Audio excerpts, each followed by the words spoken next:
Welcome to the Pulpit View podcast. My name is Stephen Garrett. With over 20 years of experience in leadership, family, and ministry, I've asked some brothers to come join me and have a conversation of what it takes to bring balance to each. Why don't you join me on this journey? Let's go.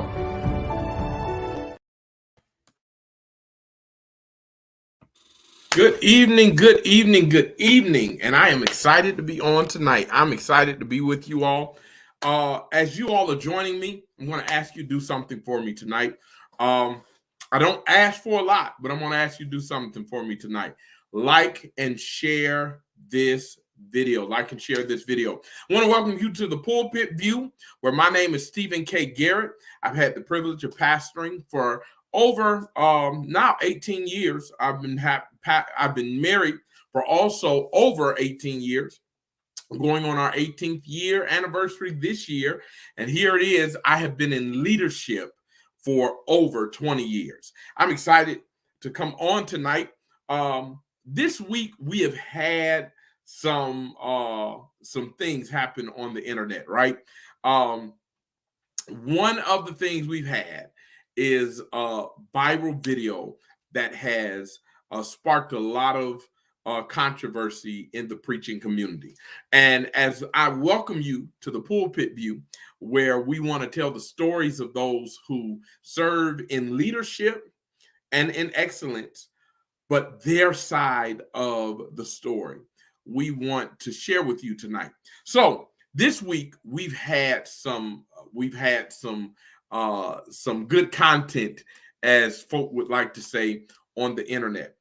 And I wanted to share with you tonight, based off of one video from this young man's initial sermon.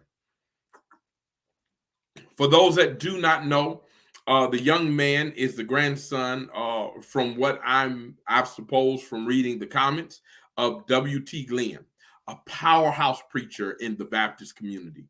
And he, in the midst of his preaching, as he was getting ready to close, some of us have the gift of tuning.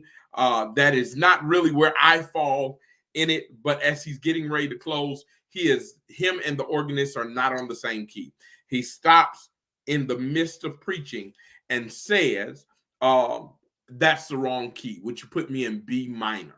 And the problem is, apparently, or B major, he said. And the problem is that the organist had him in B minor. The young man could hear that it was off, and he's trying to get the organist right. Pastor W.T. Glenn comes and corrects him and tells him, don't worry about the organist, preach the text. Don't stress over it. And there has been an influx. It's been an influx of comments on it. In fact, one popular preacher that critiques certain messages that comes, he said something, and I won't get into debate because I'm not here to say he's wrong for having his own opinion. But he said something. There are some that went, and then there are some that sent. And clearly, he was a young man that went. And I want to challenge us tonight as we are really pushed, to see what God has for us in this season.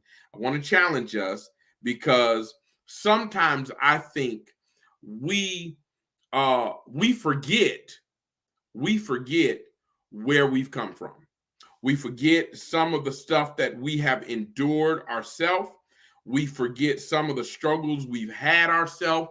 And some of us have struggled just like this young man in the culmination of who we are as preachers. And I want to challenge you tonight because I think this young man had learned a valuable lesson that night. But even more so, I want to hopefully help somebody that has ever struggled from being publicly put on display in the midst of your failure. W.T. Glenn is a dynamic pastor and preacher. And what has happened is his grandson is doing his initial message, and it is broadcast. Whoever screenshotted that clip shared it for the world to see. And he, just as he made a mistake, a grave error publicly, he also had to deal with ridicule publicly. And I want to challenge you because tonight I want to talk about what it looks like to move on, moving beyond failure, move beyond that moment that you thought you were going to succeed in something, you thought you were going to accomplish something, and you find yourself in a place where you do not end up getting the result. In fact, if you watch the video, and I will not spend a long time on the video, but it's a good highlight to show some young preacher, some senior preacher, that we can all move beyond that point of our life of making a mistake, a failure, falling short of what we thought we were going to accomplish. There were all of these people that were standing, and they were excited about it. After W.T. Glenn comes and corrects his young grandson, what is not shown is him coming back and stating how proud he was of him for completing it. I want to tell you, some of us, we can get caught up in our moments of disappointment because we did not accomplish the task that we thought we were meant to accomplish. Or, here it is, we get caught up in believing that that's what defines us. And so there's a particular text that I want to share with you. This is not a Bible study lesson, but I think it's going to help us if we're going to move beyond our failure. Here it is. The Bible says in John 21, about starting at the 15th verse, that Jesus has pulled up on Peter. He has been resurrected. He has shown himself to his disciples, and he finds Peter fishing at the boat. As we're getting ready to celebrate Easter Sunday, we find Peter fishing. He's back at his old profession.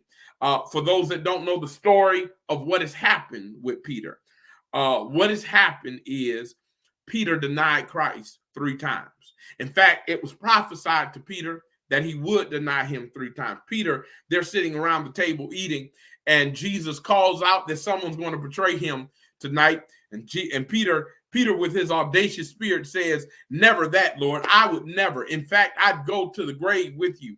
And Jesus said, "Before the cock crows 3 times, you're going to deny me. Before the cock crows, you're going to deny me 3 times tonight." And the Bible says that as Jesus was thrown before the Sanhedrin, the council, the judge, that someone sees Peter. He accuses Peter of being with Jesus, and the text says that Peter denies him. It happens 2 more times, and Peter denies him. Peter is feeling the shame of his failure. Peter has publicly denied Jesus Christ, and now he is feeling unfit to serve.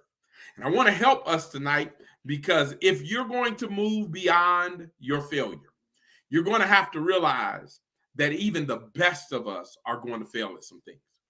That young man that was preaching during this past week, that viral video, it was viral in that moment of failure. We don't know, for many of us, I did not watch the whole sermon, but many of us don't know the totality of what he preached, how well he did until the moment that he got caught up in his carnal man and wanted to get the sound right? I was just preaching a revival last week, and because my pianist, her mother was sick, she was unable to make it, and many of my church members weren't there that night. So the few that were there, they made a choir, right? They made a choir, and but we did not have the background music. And the preacher said something to me that I considered a compliment. He said, "Garrett," he said, "man, God really used you tonight." He said, "But what I was amazed with, you were still able to close without music." I said, "Have you ever watched Black Man in the movie Batman, the one with Bane. Bane says you only embraced the dark. I was born in it. My first church as a pastor, during all 6 years there, I can count on my hand how many years we had a musician. I'm telling you, God had to develop me in the broken state. But I'm so grateful because in that young church, God allowed me to grow. I made some mistakes. I had some failures at that church.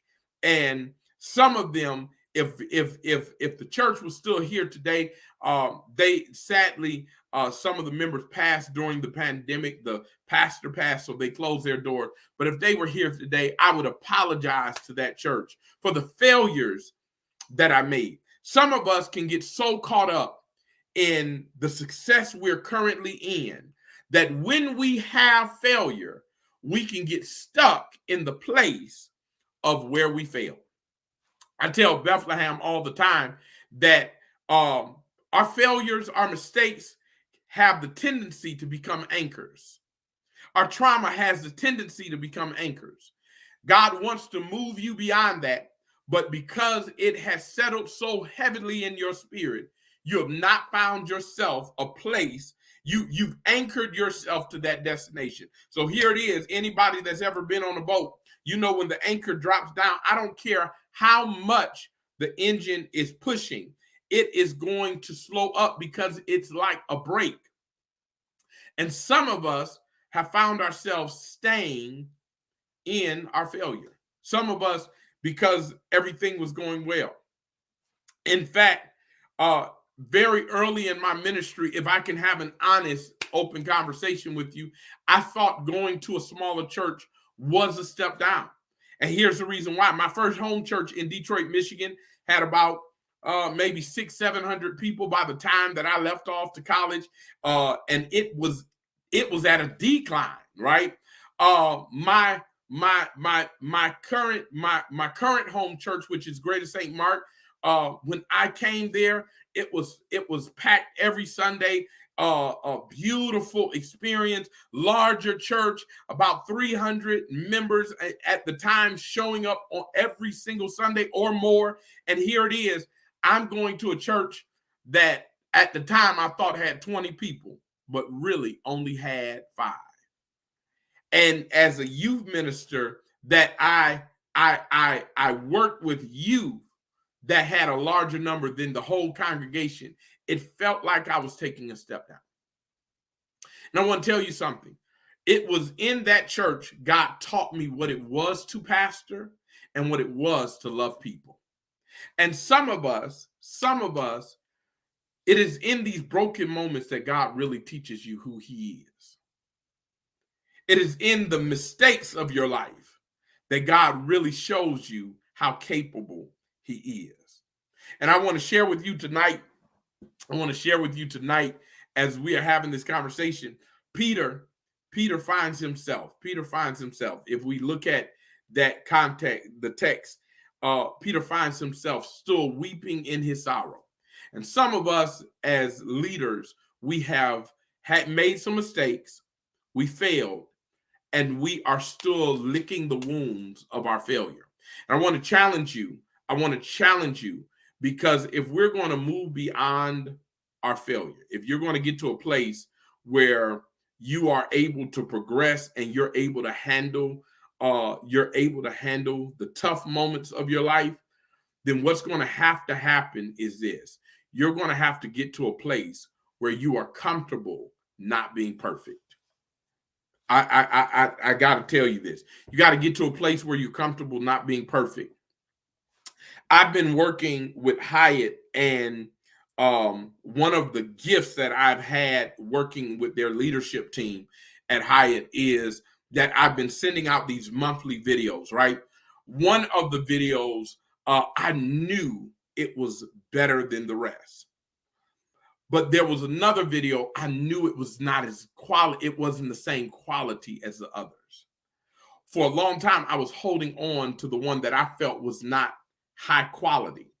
And I was not looking at I was trying to compete with the one that was low quality instead of trying to build on the one that was high quality. What I'm telling you is some of us, we are still trying to deal with our failure instead of trying to build on our success. There's another viral video that has went around of a young mother talking to her son. The son discovers his dad is around and he wants to have a relationship with him. The mother does not want the son to have a relationship with the father. She, in essence, tells the son, if you have a relationship with your father, you might as well not have a relationship with me. And so here it is. He says, Mom, that doesn't make sense. So you're telling me that I can't love you and my father. And she says, you don't know how he treated me. And he says, Mom, but that's how he treated you. Give me an opportunity to know him for myself. And so I looked in the comments, y'all. I was a little nosy. I shouldn't have been this nosy, but I looked in the comments and I saw people on both sides, some trying to take up for the mother, some trying to say, I understand the son's point of view. Here's what I want you to understand. That mother was living in that traumatic place that she found herself in, that failed relationship she found herself in, and she's basing her current decisions off of past failures. And I want to help you tonight as we're going together, as we walk this journey called life together, as we're talking, some of the people that I've had the privilege of coaching, some of the guys and women that I've had the privilege of working with in leadership consulting, the first thing that we have to get over is what we failed at. It's not that your failure cannot teach you a lesson, but that's what it should do, teach you a lesson. It should not make you a permanent resident in your failure. And it's easy. Hear me. It is easy to feel you're not good enough because you did not win the race. It is easy to feel that because there's an old saying off a movie I love, Talladega Nights. He says it this way. He says, if you're not first, you're last. And for some of us, we live that life. That if I did not come out in head, then that means I'm not qualified to be there. And I want to tell you something. Sometimes our biggest struggle is with how we identify self. Do you believe, and this is something that I had to struggle with in my ministry, do you believe that you're not qualified because somebody else says you're not qualified? Do you believe one of the things that that was said about the young preacher was, you're clearly someone who went and was not sent. And here it is. No one gets to qualify who God sends. If we look through the Bible, God sends some folk that does not seem qualified. David does not seem qualified. In fact, he is in every essence of his description, of his character outside of the battlefield and with God, not qualified. Elijah does not seem qualified. Elijah wanted to give up on ministry. Jeremiah, during Jeremiah's totality of his ministry, we can take some great excerpts from the sermon prep, but during the totality, we do not see a change in the Israelites. Jeremiah says, I don't want to preach anymore. And it's in that moment that God does something on the internal that shows up on the external. And he says, it's like fire shut up in my bone. I want to shut up. I want to be quiet. But God is doing something that I cannot keep quiet. Sometimes God qualifies the unqualified. Ooh, that's good. That's somebody, listen, if you hear this, that's where you need to put fire in the chat, right? There are sometimes And I would dare to say most times, God qualifies the unqualified. You don't look like you belong. You don't walk like you belong. You don't talk like you belong. One of the things that was consistently said about the young man, because there are different conversations. Some say he's 18, some say he's 15. I don't know the young man's age, and I'm not here to bash the young man. I'm here to tell you that we do not get to qualify because of someone's moment in time if they are qualified by God, if God has called them to a task. All we get to do is to pray for that person in the process. And sometimes that's hard, right? Sometimes that's hard when we see something that we think is wrong. We see something that we think is inadequate. To go before the Lord and say, Lord, I want you to walk with them, and here it is, and I don't have anything to say about it. I told somebody the other day here, the struggle with moving beyond your failure is not just you have to settle with not being perfect, but here's the other thing. You have to understand failure is expected. There are three things in life that I want to share with you tonight that are expected. That is this. You will have bad days. You will have good days. And you cannot determine which one you're going to have. I didn't say you can't decide, but you can't determine what's going to happen in that day. This month, I want to share with you, this month has been an outrageous month, right? This month, I ended up sick because of my children. Had to go out of town and travel more than I've had to travel at all this year out of town while battling cold, right? Then sinuses and allergies going haywire. Then I end up, my transmission goes out. It was just stack on stack on stack. One of those conversations where you talk to the Lord like a ship that's tossed and driven, battered by the angry sea. One of those weeks, right? And so I kept seeing it happen. And there was a moment that I wanted to just complain because I had to get this rent-a-car. And getting the rent-a-car, anyone that knows anything about rent-a-car, they're not there to be your friend, right? I'm having to tax on every week, add on every week, to the point that I'm talking about a work check is going straight to Hertz, right? And I'm saying, Lord, why can't I see a change? And here's what comes back to me. Why haven't you thanked me for keeping you? Because the reality is, he provided provision for me to be able to take care of everything that I had. And sometimes the reason, here it is, we view it as failure is because we don't see God in it. That does not mean because you do not see God in it, it means that God was not present. Just because you failed at something, just because, and I'm using the word failure because although I don't use that word a lot, that word failure fits here. Because the reason that you want to quit, the reason you want to throw in the towel is because you felt like I am not good enough, because I'm not equipped. Elijah says, Lord, let me die. There's no one who wants to hear this word. And then I have no help. That's what Elijah says. But God not only shows him what he has, but he changes his perception. So, first thing, we're going to move beyond failure. The first thing I need you to know is that you cannot expect perfection.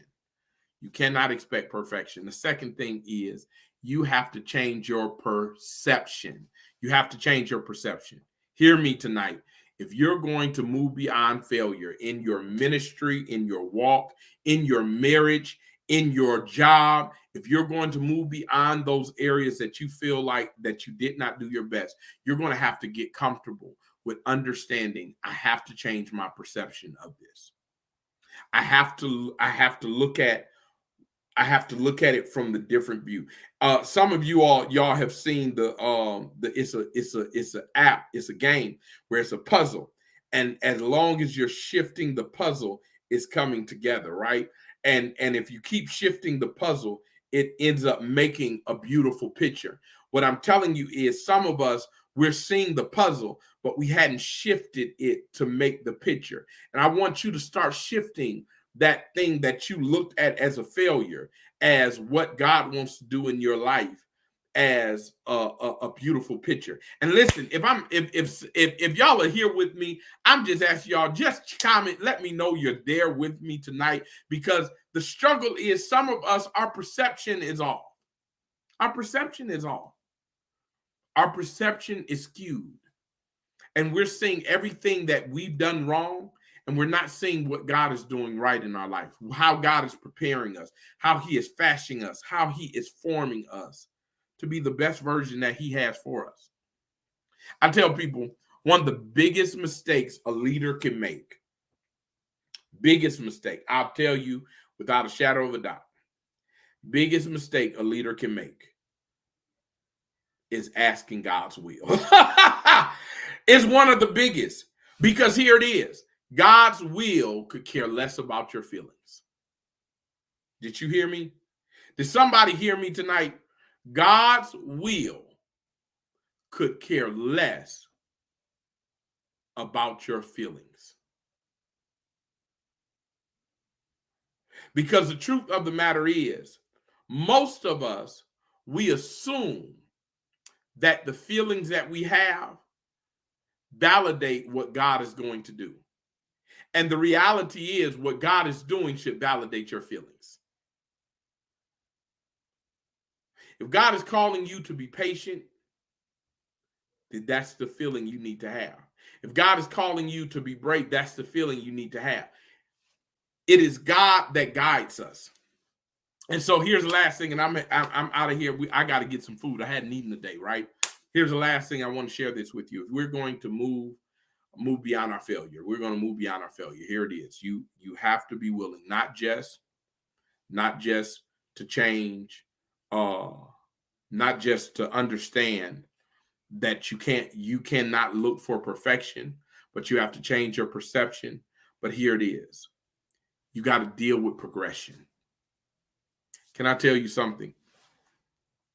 The struggle in ministry, the struggle in marriage, the struggle in life is we get to a place where we become idle and we are happy in the place we're in. We found ourselves not just content, but complacent, right?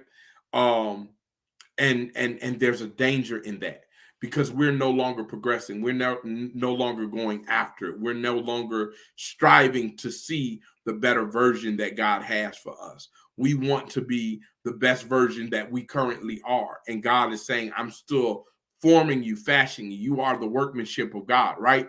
And so what I need you to understand, the way you move past failure is by moving into progression and saying that one of the greatest runners ever saying this, one of the greatest runners ever was Usain Bolt. And he talks about some of his failures he had in the past before he was known as the fastest man in the world.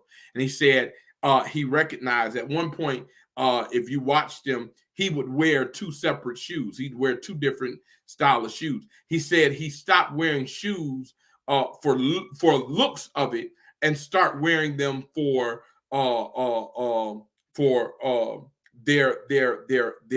their streamline, for being able to cut through the wind. He said he started looking at things that he could improve in every single time instead of focusing on the loss.